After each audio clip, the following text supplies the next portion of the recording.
Hello everyone welcome to my mini blog. तो चलतु आज डे स्टार्ट करवा। प्रथम मांडिया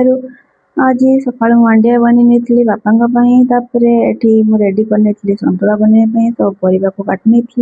कड़े पानी गरम कर सारा लुण हलदी पकई सब परिया पकई नेली 5 मिनट रेडी है सतुला को गरमा गरम रोटी बापा को खाई दे सारापर एठी मोर गोटे ड्रिंक प्रिपेयर करनेली जोड़ा कि मु खाली पेटर पीए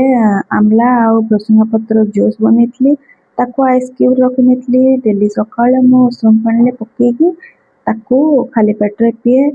पी सारा पुओ शोला उठेकी माँ पुओ खाई नेलु मुढ़ी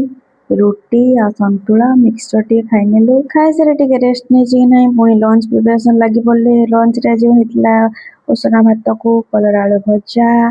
कलम शाग आ मुग डाली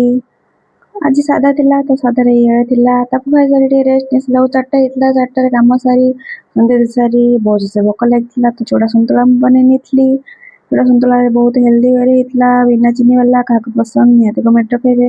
आउ स्वामी आनी सका पाल छतु कहते डिनर रे छतु बेसर आज बनइब छतुआ को भल काटी भल धोई नेली आउ कड़े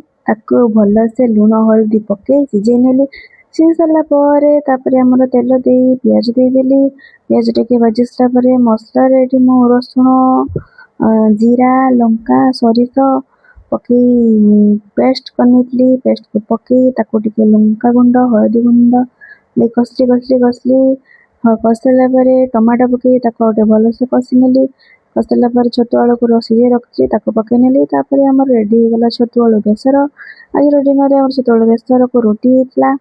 आज मिनी ब्लॉग टी मुझे एंड करुँची आपको केमी लगे भिडियो निहाती कमेंट करेंगे भिडियो भल लगी तो सब्सक्राइब करेंगे रही बाय बाय।